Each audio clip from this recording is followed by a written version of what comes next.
Bonjour, donc aujourd'hui je reçois Michel Drac pour parler d'un autre de ses livres qui s'intitule Crise économique ou crise du sens, crise économique ou crise du sens aux éditions Le Retour aux sources. Donc encore une fois, je tiens à vous féliciter parce que c'est vraiment un très bon livre. Et la première question que j'ai envie de vous poser par rapport à ce titre, c'est est-ce que la crise économique ne va-t-elle pas forcément avec la crise de sens? Là aujourd'hui c'est le cas. Je réfléchis si dans le passé il y a eu des crises économiques qui n'étaient pas liées à des crises de sens, et c'est vrai que j'ai du mal à trouver un exemple. Je crois que quand un système économique implose, c'est souvent en fait parce que il n'a plus de sens. Quand un système politique implose, c'est aussi souvent parce qu'il n'a plus de sens. Donc, oui, certainement, poser la question crise économique ou crise du sens, c'est à la limite le point d'interrogation est là surtout pour montrer qu'on est ouvert sur la question et qu'on va aborder les choses sous l'angle d'une question. Mais en réalité, on aurait aussi pu l'appeler crise économique et crise de sens. D'accord. Alors justement, par rapport à cette crise économique, dès les premières pages du livre, vous dites en fait de manière très explicite que le capitalisme ultra financiarisé est en train de tomber. Alors la question que j'ai envie de vous poser, c'est pourquoi serait-il en train de tomber maintenant, alors que par le passé il y a eu des crises économiques très violentes et le capitalisme a toujours su renaître un peu comme un phénix? Et ne pensez-vous pas justement, deuxième question consécutive à la première, que le capitalisme va une nouvelle fois trouver une nouvelle porte de sortie pour pouvoir continuer à vivre sur le dos des peuples? Je pense qu'il trouvera une porte de sortie. Je pense qu'il la trouvera. Mais par contre, il est très possible que ça soit sous une forme beaucoup plus renouvelée. Parce qu'en fait, quand on regarde l'histoire du capitalisme, il n'arrête pas de tomber et de se refaire. Il y a eu un capitalisme, on l'a un peu oublié aujourd'hui, mais qui était centré sur l'Italie du Nord. Il est tombé. Il y a eu un capitalisme qui était centré sur l'Empire espagnol, il est tombé. Il y a eu un capitalisme qui était centré sur la Hollande, il est tombé. Il y a eu un capitalisme centré sur l'Angleterre, il est tombé. Aujourd'hui, on a un capitalisme centré sur les Américains. Et d'ailleurs, en fait, ce capitalisme-là n'est pas le premier capitalisme américain, c'est le deuxième, puisqu'il y a eu 29 entre-temps, et que, en fait, le premier capitalisme américain est déjà tombé. C'est un deuxième qui est rené. Là, ce qui est nouveau, à mon avis, dans cette crise, c'est que pour la première fois, elle est vraiment globale. C'est-à-dire que jusqu'ici, le centre de gravité du capitalisme s'est toujours promené à l'intérieur de l'Occident. Oui. Pour la première fois, le capitalisme risque de renaître, mais pas en Occident. L'Occident pourrait devenir une périphérie, en quelque sorte, du capitalisme global. Et donc ce capitalisme renaîtrait en Asie? Oui. En Amérique du Sud? Non, en Asie. Logiquement, c'est en Asie. Si vous voulez, l'histoire du capitalisme montre que quand un centre implose et qu'un nouveau centre émerge, en général, je ne voudrais pas dire de bêtises, mais je crois qu'il n'y a pas d'exemple qui infirme ce que je vais dire. Le nouveau centre, c'est celui qui a capté l'économie productive porteuse d'une forte valeur ajoutée. C'est-à-dire que, quelque part, l'effondrement, par exemple, du capitalisme centré sur le monde méditerranéen et la montée en puissance du Nord avec la Hollande puis l'Angleterre, c'est étroitement lié au fait que les Hollandais avaient, je crois, capté 50% à peu près de la construction navale mondiale à un moment.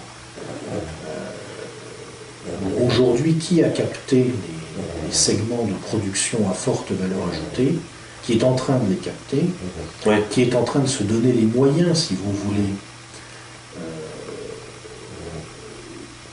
par la force des choses, je dirais, même indépendamment presque de toute programmation, c'est l'Asie. La construction navale mondiale, c'est extraordinaire aujourd'hui. Je crois que les Asiatiques doivent avoir 85% ou 90%. Les industries, dans les industries classiques, leur prédominance n'est plus contestable. Ils doivent avoir probablement 70% à peu près, ou quelque chose comme ça, de part de marché sur la plupart des grandes industries classiques. Donc finalement, qu'est-ce qui reste à l'Occident ?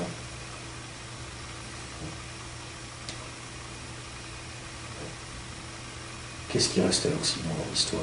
Bon, il reste un petit peu, évidemment, certains services, des activités à très forte valeur ajoutée. Le tourisme, par exemple. Oui. Ouais.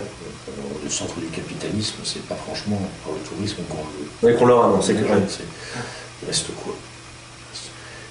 Il y a des intelligences propres à ce peuple. Oui, mais sur le plan économique, aujourd'hui, il reste pas grand-chose. Il reste pas grand-chose. C'est-à-dire qu'en fait, il reste plus finalement que la sphère financière, proprement dite.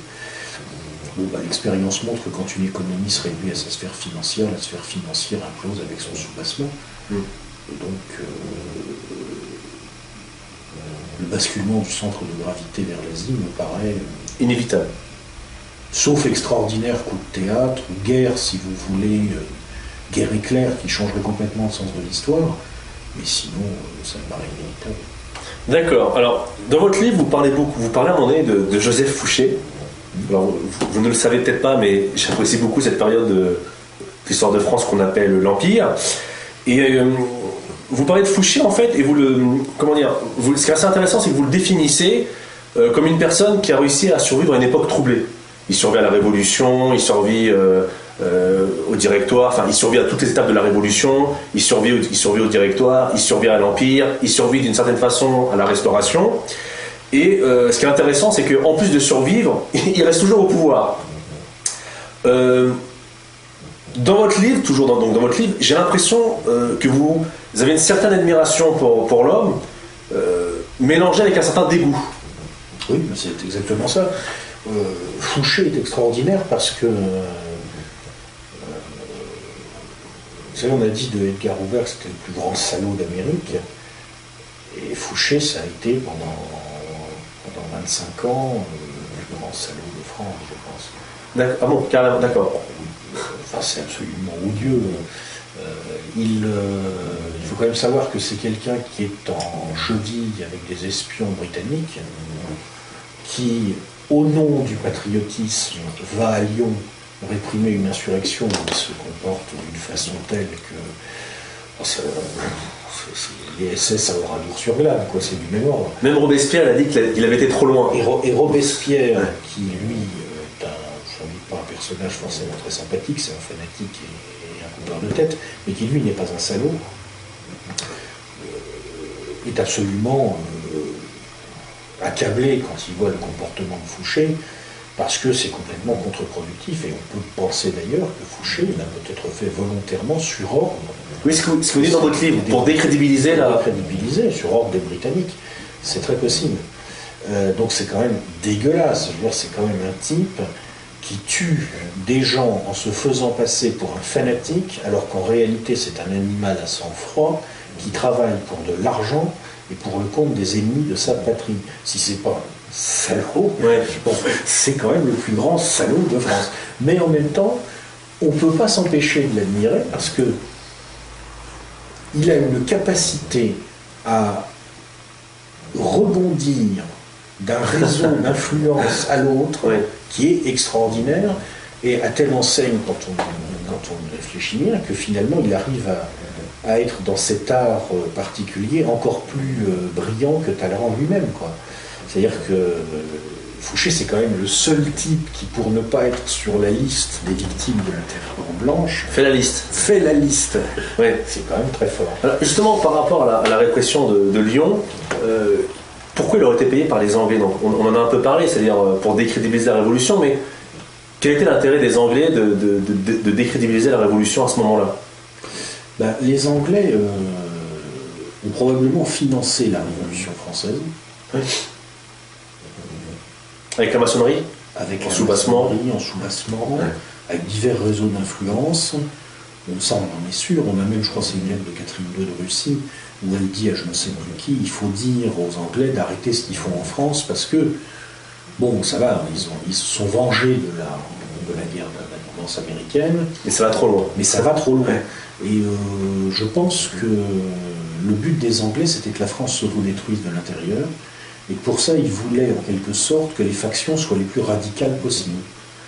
Donc ils ont probablement à la fois financé les royalistes pour faire du mal aux républicains et financer les républicains pour faire du mal aux royalistes. D'accord. Alors justement, pour continuer sur Fouché, qui arrive toujours, lorsqu'il y a une fin de régime, à survivre et à être dans le nouveau régime, à être toujours dans les arcanes du pouvoir, vous expliquez en fait qu'il avait parfaitement saisi à chaque fois ce qu'était le Zeitgeist, ça va, l'esprit de l'époque. C'est mon analyse. Alors, justement, deux questions. Comment Fouché faisait-il pour sentir l'esprit de l'époque? Et aujourd'hui, dans notre époque, quel est notre Zeitgeist? Alors, comment il faisait je pense que, d'abord, ça s'explique par sa capacité à être à l'intersection de plusieurs réseaux d'influence.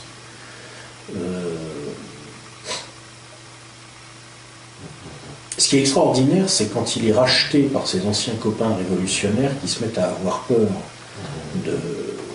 du risque de coup d'État jacobin, ça devait être sous le Directoire, je crois. C'est là qu'il sort du trou où il s'était caché après la chute de Robespierre. Et il utilise le fait d'avoir été en même temps en contact avec les réseaux jacobins, avec les réseaux thermidoriens et probablement aussi toujours en arrière-plan avec les réseaux d'espionnage britanniques, pour démanteler la conjuration de façon très simple. Il va là où il sait que se trouve le siège de la conjuration, il met, je crois, je ne sais plus comment il fait exactement, mais enfin il trouve 3 pelés et 4 tondus au siège, il les attrape. Et puis il met une chaîne, il ferme le... Et il fait une chaîne et il ferme le truc. Au club du manège des Jacobins, oui. Voilà, et voilà, c'est fini. Alors la question qu'on peut se poser, c'est comment se fait-il que Fouché savait qu'il pouvait faire ça?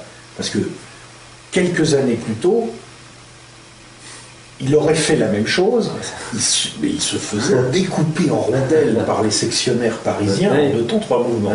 Et là, d'un seul coup, il sait qu'en fait, pour finir avec cette conjuration, il suffit d'y aller, de mettre la chaîne et de dire au revoir, c'est terminé. Donc c'est-à-dire qu'il a senti, il a su que l'esprit du temps faisait que les Jacobins ne pouvaient absolument plus soulever la population. Parenthèse, Stéphane Zweig, dans son livre sur Fouché, raconte très bien ce passage, qui est assez impressionnant, effectivement. Comment? Le plus probable, c'est qu'il le savait tout simplement parce que il avait énormément de sources d'information dans ces différents réseaux, donc il savait déjà que l'argent manquerait pour financer l'émeute. L'avantage de connaître le trésorier de votre adversaire, vous savez où il en est. Vous savez où il en est. Bon. Et puis, d'autre part, sans doute savait-il, par les réseaux jacobins, il y avait ses espions à l'intérieur qui étaient capables de lui dire ce qu'il en était. Et puis, de façon plus profonde, sans doute, il était capable de sentir la foule, de sentir le peuple parisien. De sentir si ça pouvait prendre ou pas. D'accord. La réponse donc, c'est que pour sentir le Zeitgeist, il faut à la fois avoir beaucoup de sources d'informations, être capable de les croiser, et puis il faut peut-être un petit quelque chose en plus. Avoir cette psychologie particulière. Cette psychologie particulière qui fait que on sent comment le cerveau collectif va évoluer. Va évoluer. Alors, justement, quel est notre Zeitgeist de notre époque? Comment le cerveau collectif va évoluer? Alors moi, je ne suis pas Joseph Fouché, c'est ça mon problème. C'est votre honneur, c'est-à-dire que vous n'êtes pas un salaud de France. Oui, d'un autre côté, ça serait bien que je sois Joseph Fouché, parce qu'on en aurait bien besoin en ce moment. Oui. Joseph Fouché à notre service. Sans être Joseph Fouché, bon, le zeitgeist actuel, l'impression générale qu'il me donne, c'est qu'il est en train de se fragmenter. Je m'explique. J'ai l'impression qu'il y a deux esprits du temps dans la population, qui se divergent de plus en plus. En gros, il y a l'esprit du temps, tout va bien, des spectateurs du journal de Jean-Pierre Perrault. Et puis il y a l'esprit du temps des gens qui s'informent par Internet. Et le premier point saillant que je mettrai en avant sur l'esprit du temps, c'est ce phénomène de fractionnement, de fracture, de séparation, qui commence à rappeler, si vous voulez, un petit peu ce qui s'est passé en Occident au moment du début du développement de l'alphabétisation, avec l'imprimerie, où on avait des populations qui s'alphabétisaient très très vite, et d'autres qui ne s'alphabétisaient pas du tout. Ce qui a provoqué un certain nombre de cassures. La forme, la manifestation directe a été la réforme protestante et l'explosion du christianisme, enfin du catholicisme. C'est un petit peu, il y a quelque chose là qui commence à y ressembler. Donc la fracture aujourd'hui se situerait, ou se situe selon vous, entre les gens qui sont informés et entre les gens qui sont désinformés. Oui, on peut dire ça, on peut dire les choses comme ça, même si ça va plus loin que ça. C'est-à-dire, il y a d'un côté ceux qui... Ça va plus loin que la simple question de l'information. Ça touche pour le coup à la question du sens. C'est-à-dire, il y a d'un côté ceux qui absorbent passivement une information en ayant l'impression qu'elle construit un sens, même s'ils ne le perçoivent plus. Et puis, il y a ceux qui ont pris conscience du fait que l'information ne construit plus de sens. C'est-à-dire, il y a ceux qui ont pris conscience de l'absence de sens, et il y a ceux qui n'en ont pas conscience et qui absorbent de l'information. Ça va plus loin simplement que la question de la source d'information. C'est vraiment deux esprits différents qui sont en train de se former, et il y a une sorte de cassure, de rupture dans le zeitgeist. Et oui. Alors justement, par rapport à cette rupture, beaucoup évoquent ce qui est aussi une des constantes de l'histoire de France, guerre civile, guerre fratricide. Est-ce que cette rupture dans l'esprit du temps peut à terme, suite à la crise politique, à la crise économique, à la crise sociale, amener deux courants à s'affronter, pas qu'avec les mots, mais avec des armes en main? Ou est-ce que ce temps des guerres civiles a totalement révolu? Je ne crois pas du tout que le temps des guerres civiles soit révolu. De toute façon, j'habite en banlieue. Alors, vous êtes aux premières loges? La guerre civile à très très basse intensité, on la voit maintenant, elle est évidente. Elle ne recoupe pas tellement pour l'instant cette fracture-là. Elle recoupe plutôt des fractures d'ordre ethnique et religieux et social. Bon, mais c'est pas vraiment une guerre civile, c'est un conflit de basse intensité. Un conflit d'ultra basse intensité, on va dire. Est-ce qu'on peut parler d'ultra basse intensité quand on voit qu'il y a des policiers qui sont tirés dessus, qui reculent? Oui. Là, on est pour moi, si vous voulez, qu'on définit un conflit de basse intensité, oui, par le fait que il n'y a qu'une centaine ou 200 morts par mois. D'accord, au point de vue du nombre de morts, d'accord. Quand on en est simplement à dire, il y a un blessé tous les 15 jours, c'est de l'ultra basse intensité. D'accord. Mais par contre, ça commence à exister. Et ça ne recoupe pas la cassure dont je viens de parler.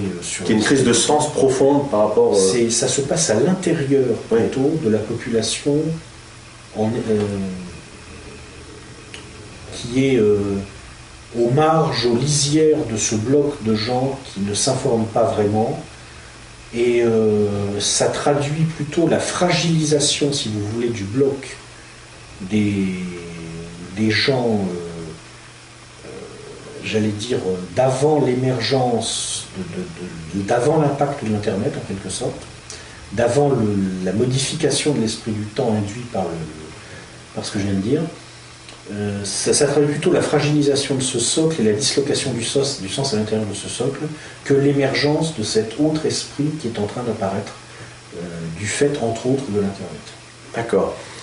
Alors, par rapport à la crise économique, donc, dans votre livre, en fait, souvent vous prenez des personnages, réels ou fictifs, pour en fait raconter une histoire. Alors justement, par rapport à la crise économique, vous prenez l'histoire de Argentine, donc pour la crise argentine, de Juan Lopez. Et vous expliquez très bien le mécanisme qui a conduit à cette situation ubuesque, enfin cette situation terrible. D'ailleurs, dans votre scénario, ce que je trouvais très intéressant, c'est ça qui m'a fait vraiment peur, c'est pas vraiment le fait que l'argent n'existe plus, c'est qu'en fait vous démontrez que le fait que l'argent n'existe plus, toutes les barrières sociales et les rapports sociaux explosent. Dans une société où il n'y a plus que l'argent qui fait tenir les choses. Oui, alors justement, ma question va être la suivante. Donc l'Argentine a été donc drôlement secouée par cette crise. Aujourd'hui, on dit que la France est en crise économique. Est-ce qu'une situation à l'Argentine, à savoir une crise des liquidités, est-ce que cette crise de liquidités pourra également amener en France, pays soi-disant civilisé, est-ce qu'il y aura une non-rupture des rapports sociaux ou au contraire, le jour où en France l'argent disparaît, on vivra une situation à l'Argentine, c'est-à-dire le foutoir généralisé? Je pense que ce sera pire. D'accord. Pourquoi? Parce que l'Argentine, il ne faut pas l'oublier, en fait, c'est une société relativement homogène sur le plan ethnique. Bon, il reste des Amérindiens ici ou là, etc., mais ils sont dans des coins un peu reculés, etc. Je ne suis jamais allé à Buenos Aires, malheureusement. Enfin, j'en ai vu des images, des trucs qui ont été filmés dans la rue. C'est une ville européenne. Buenos Aires est aujourd'hui une ville plus européenne que Paris. Donc, il y a un certain nombre de fractures ethniques qui existent en France qui n'existent pas là-bas. Ouais. Donc chez nous, si jamais on connaît un jour une faillite de type argentin, ça sera probablement... Enfin, le potentiel de fracture, d'explosion de la société française me paraît plus élevé. Puissance 10, puissance 100, là, vraiment, c'est... Je ne sais pas, mais ça peut aller très loin. Oui. Alors, est-ce que c'est possible qu'un jour, on aille à la banque, comme Juan Lopez, un jour, on va à la banque, on va à la Caisse d'épargne, Société Générale, pour ne pas les citer, et... Ah oui, c'est possible, oui. D'accord. Enfin, vous dites ça tranquillement, ça vous effraie pas? Enfin... oui, si, ça m'effraie, mais enfin, c'est possible quand même. C'est ça le problème. Je pense quand même que la France est un pays où les choses sont quand même moins mal organisées que dans des pays comme l'Argentine, si vous voulez. Donc je pense que ça sera mieux géré. Et puis l'État français a quand même, il faut lui reconnaître, des capacités non négligeables en termes d'administration, mais sous une forme différente de ce qui s'est passé en Argentine, oui, ça peut arriver. Mais alors, ce que vous dites là, vous pensez qu'aujourd'hui l'État, le gouvernement est encore en place, est encore assez solide pour calmer, si demain il devait y avoir des... Si demain, je ne parle pas des émeutes là, je ne parle pas d'éventuelles émeutes, ça arrivera. Si jamais il y a un blocage des comptes bancaires par exemple qui se produit en France, il y aura des émeutes et ça dégénérera. Mais est-ce que l'État là sera capable de juguler le... Je parlais plutôt de la gestion en amont de la crise. De la crise au niveau financier. D'accord. C'est quand même un poids, des moyens, des réseaux, des capacités que n'avait pas l'Argentine. Oui. Mais par contre, effectivement, au bout du bout de cette gestion, oui, on peut avoir des phénomènes de craquement comparables à ceux de l'Argentine. D'accord. Alors toujours par rapport à la crise économique et à la crise de sens qui est liée, dans votre livre, vous écrivez que la perte de souveraineté monétaire d'un État signifie sa mort économique. Oui. Peut-on appliquer le même raisonnement à la France avec l'euro? Bien sûr. Mais c'est même d'abord. La perte de souveraineté monétaire de la France, en fait, elle remonte à bien avant l'euro. La souveraineté monétaire, la France l'a perdue en 1973, je crois. La fin des accords... Non, c'est quand... Les talons or? Il y a eu assez peu de temps après que Nixon ait aboli les talons or. Il y a eu un décret, je crois que c'est par décret que ça s'est fait, de Georges Pompidou. Donc il n'est pas complètement anodin de rappeler quand même qu'il a commencé sa carrière chez les Rothschild, au fond de pouvoir chez les Rothschild. Il y a eu un décret par lequel il a été décidé une mesure technique très simple qui est que les effets du Trésor ne pouvaient être présentés à la Banque de France. En clair, ça veut dire que la Banque de France ne pouvait plus prêter d'argent à l'État. Donc l'État devait se financer sur les marchés internationaux. C'est une perte de souveraineté monétaire puisque c'est la perte du droit de patrimony. D'accord. Dès 1973, je crois. Donc vous voyez que la France est morte économiquement dès ce décret. L'État français a perdu le droit de battre monnaie à ce moment-là, donc à partir de là, il n'est plus vraiment souverain dans la sphère financière, mais dans la sphère économique. D'accord. Alors, toujours dans votre livre, vous citez à un moment donné l'Empire espagnol, qui finit en fait par mourir parce qu'il est, vous dites, il est prisonnier de sa conquête. Et vous expliquez très bien en fait que les empires meurent de leur victoire. Alors vous citez Alexandre, l'Empire romain, la Chine, l'Empire britannique, l'Empire espagnol.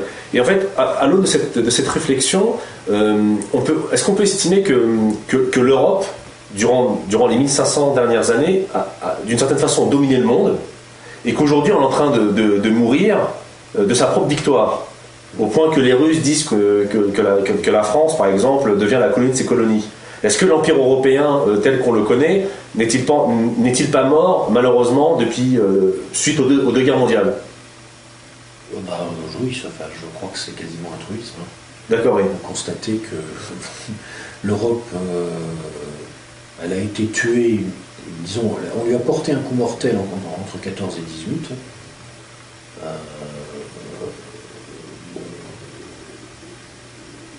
J'explique en filigrane dans mes bouquins que c'était pas tout à fait un hasard, même si c'est la Fédérale Réserve qui a financé en grande partie la Première Guerre mondiale, et si la Fédérale Réserve a été fondée en 1913 et la Première Guerre mondiale éclate en 1914. Bon, c'est concomitant. On peut le penser quand même. Puis elle a été achevée entre 39 et 45. Elle bougeait encore un peu. Il était déjà mort. Enfin, le cadavre était agité de soubresauts. Alors on lui a retapé dessus pour être sûr que ça ne bougerait plus. L'Europe, dans la compétition globale, etc., elle est morte en 1945. Je crois que c'est quasiment un truisme. Enfin, je veux dire, l'Empire européen, on sait très bien qu'aujourd'hui, il n'existe plus. Il n'existe plus. On sait très bien qu'on est dans un empire occidental sous domination américaine. Oui. Justement, quand les hommes politiques du système nous parlent qu'il faut plus d'Europe pour faire la grande Europe, ce sont des menteurs, ou font-ils le jeu des Américains, à savoir dans ce dont vous parlez dans vos livres, dans nos différentes conversations, ils veulent promouvoir l'idée d'une Europe vassale de l'Empire. Alors, au niveau des hommes politiques français, ceux qui disent ça peuvent le dire pour deux raisons. Première raison, parce que ce sont des agents américains, parce que les Américains veulent l'Union européenne, mais ils veulent une Union européenne juste assez unie pour ne pas pouvoir s'unir contre eux, juste assez unie pour pouvoir leur servir en quelque sorte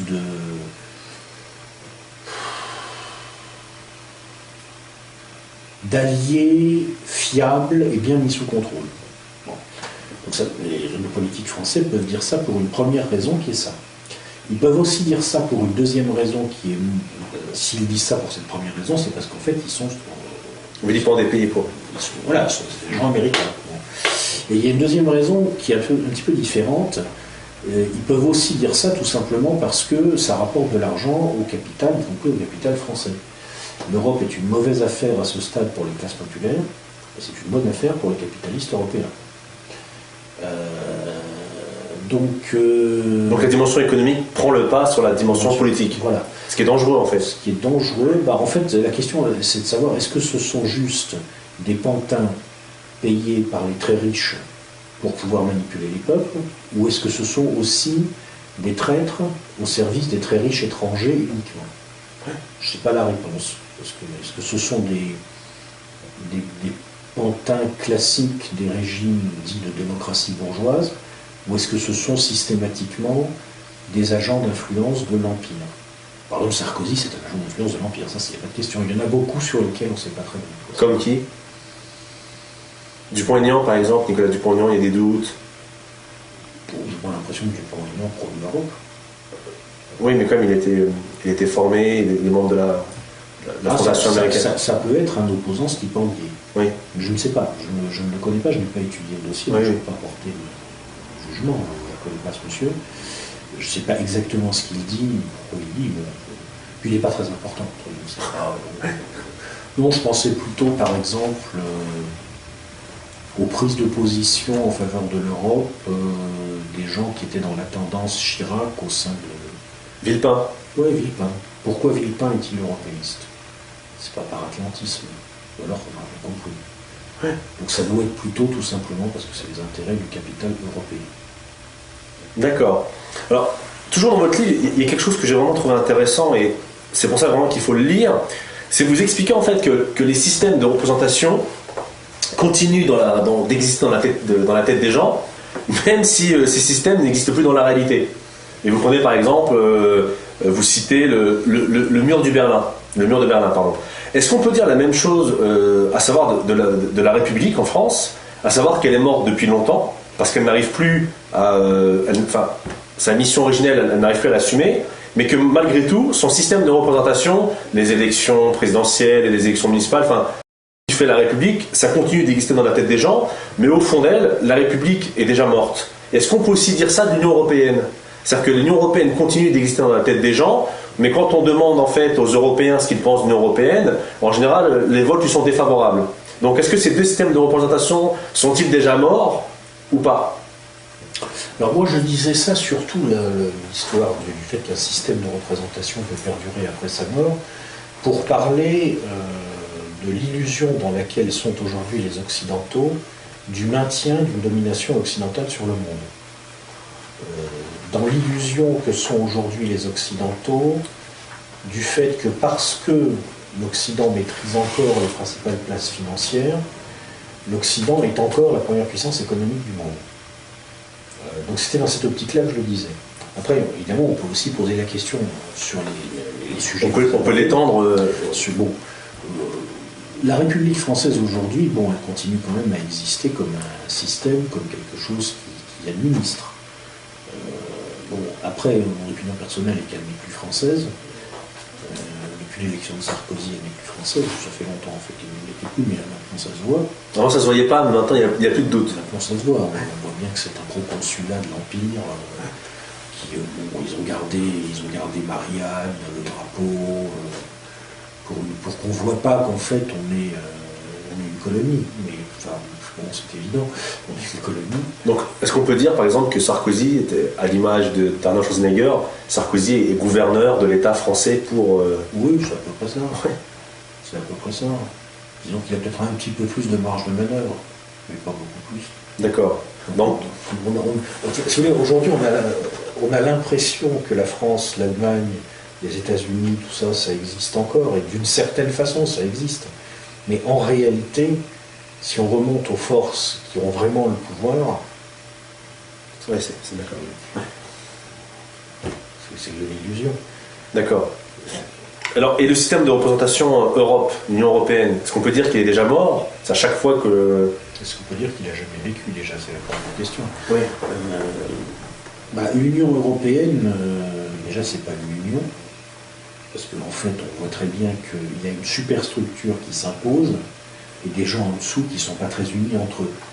Donc s'il fallait lui donner un vrai nom, ça ne serait pas union, ça serait plutôt un commissariat au territoire occupé. Voilà, il y a un certain nombre de pays dominés, là on a mis un commissariat au-dessus, commissariat aux pays occupés,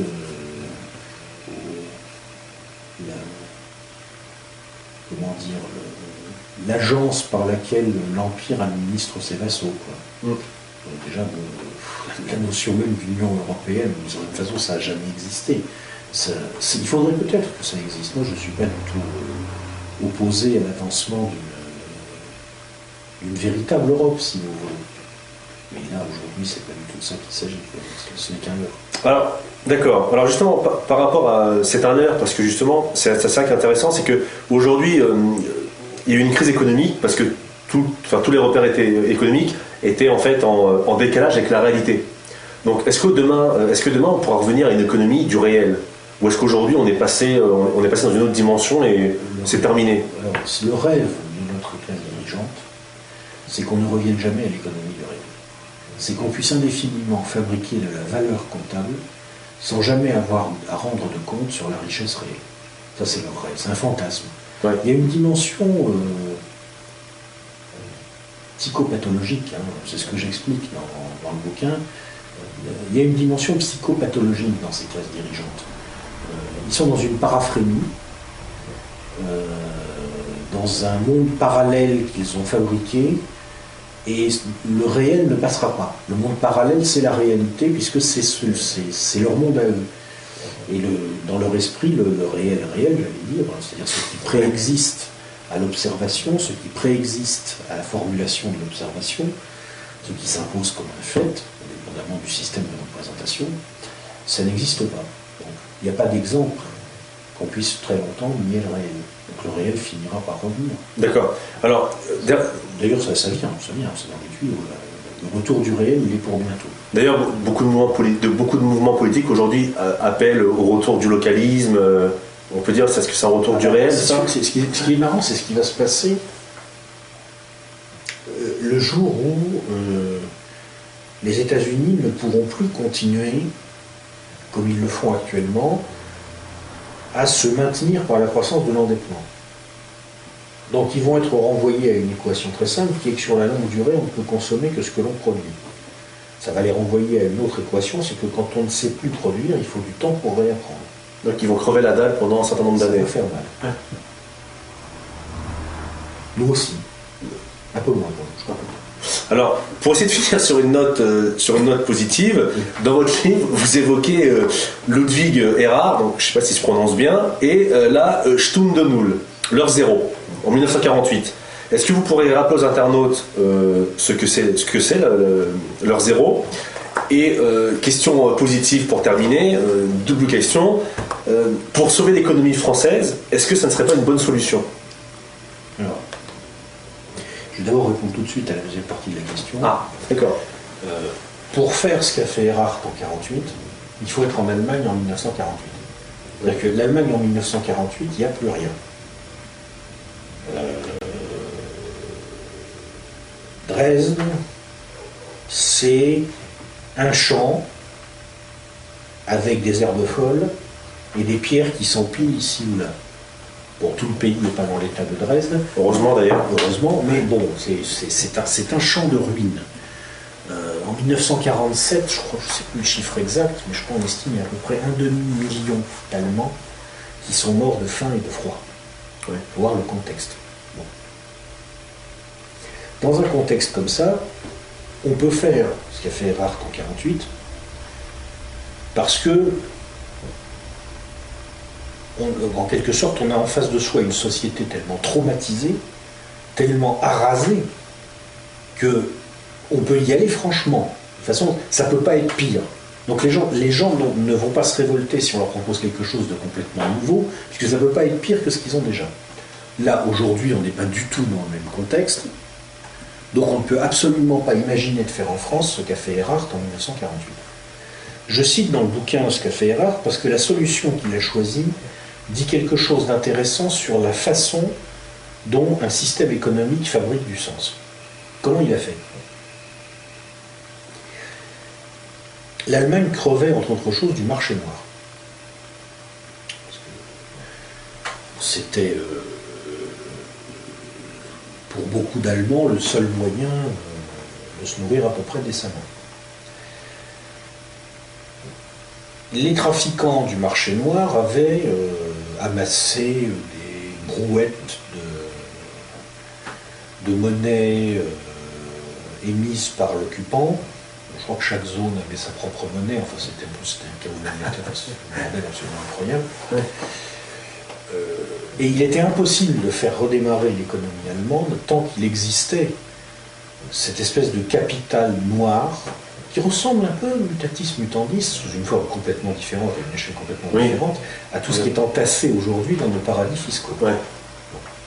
Ouais. Et Ludwig Erhard, qui par ailleurs était un personnage d'ailleurs assez détestable, je ne suis pas du tout un fan de Erhard, mais dont il faut reconnaître que c'était un mec très compétent dans sa partie, a dit écoutez, on va résoudre le problème simplement. On ne va pas aller chez les trafiquants du marché noir pour aller perquisitionner dans leur cave. Non. Oui, c'est très bien expliqué dans votre livre, hein, pourquoi il fait... On va pas faire comme ça. On va décider que, par surprise, un jour, crac, on annonce que désormais, toutes les monnaies qui circulent, ça vaut plus rien. Par contre, on va donner à chaque, je crois qu'on a donné à chaque Allemand 100 marques. Oui, c'est ce que vous dites dans le... On a donné à chaque Allemand 100 marques et à chaque entreprise 100 marques par employé. Par employé, oui. Heure zéro, tout le monde reçoit 100 marques pour les particuliers, 100 marques par employé pour les entreprises. On donne la moitié du capital aux particuliers, la moitié du capital aux entreprises. Et ce qui est extraordinaire, et c'est quand même une grande leçon à retenir, c'est que à partir de là, l'Allemagne est vraiment massivement aidée par les Américains qui voulaient en faire la vitrine en face du bloc de l'Est, enfin quand même qui repartait de rien, a fait une période de croissance économique incroyable. C'est hallucinant. La vitesse à laquelle l'économie allemande redémarre après leur zéro, c'est invraisemblable. C'est un pays rasé, et 5 ans plus tard, il commence à avoir des excédents commerciaux. Mais alors, c'est fantastique. Alors, mais justement, comme aujourd'hui, par rapport à la... Enfin, pardon de vous interrompre, mais par rapport à la dette, est-ce qu'il ne faudrait pas faire pareil? C'est aujourd'hui toutes les dettes qu'on a... De façon très différente et à une toute autre échelle. Mais c'est-à-dire que... Est-ce qu'on ne peut pas décréter que toutes nos dettes sont nulles et on repart à zéro? Oui. Mais ça se passe à une toute autre échelle et ça ne peut se faire, c'est ce qu'il faut bien comprendre, qu'après la catastrophe. C'est-à-dire que d'accord. Vous ne pouvez pas le faire à froid. Il faut d'abord que la catastrophe ait lieu. Vous ne pouvez pas faire l'économie de l'étape de la catastrophe. C'est-à-dire que d'une certaine façon, si vous voulez... Il faut que ça aille mal pour que ça aille mieux. Voilà. Vous êtes obligé. Mais de toute façon, ça se terminera comme ça. C'est-à-dire qu'à un moment... De toute façon, qu'est-ce qu'ont fait les Argentins quand ils ont réglé leurs problèmes de dette? Ils ont réuni leurs créanciers, ils leur ont dit voilà, on a calculé qu'on pouvait vous rembourser, je crois, c'est 22%, quelque chose comme ça. Donc, ou vous signez comme quoi vous êtes d'accord pour rembourser 22%, ou vous n'avez rien. Oui, ça aussi vous l'expliquez très bien dans le livre. Les mecs, ils ont signé. Ils ont signé parce que c'était soit rien ou soit un peu. Donc. Voilà. Ça se terminera comme ça. Donc, en fait, le message de la fin, c'est qu'on ne fera pas l'économie de la crise pour répondre à la crise. Oui, mais ce qui est positif, c'est que si on s'est bien organisé avant, si on est prêt au moment de la catastrophe, en réseau, et avec surtout une vraie capacité à proposer du sens, ça peut aller très très vite pour redémarrer. Ça peut aller très très vite. Si c'est bien fait, si c'est intelligent, ça peut aller très très vite. Si un pays ramené à l'âge de pierre peut redevenir en 20 ans la première puissance économique de l'Europe, c'est que quand ça redémarre, sur des bases saines, ça va très très vite. D'accord. Écoutez, ça sera le mot de la fin qui est positif. Donc on redit, crise économique ou crise du sens aux éditions le retour aux sources. Encore une fois, c'est un livre à lire et ça sera une réponse très précise à la question suivante. Pourquoi l'Occident devient fou? Monsieur Drac, bonne continuation, merci.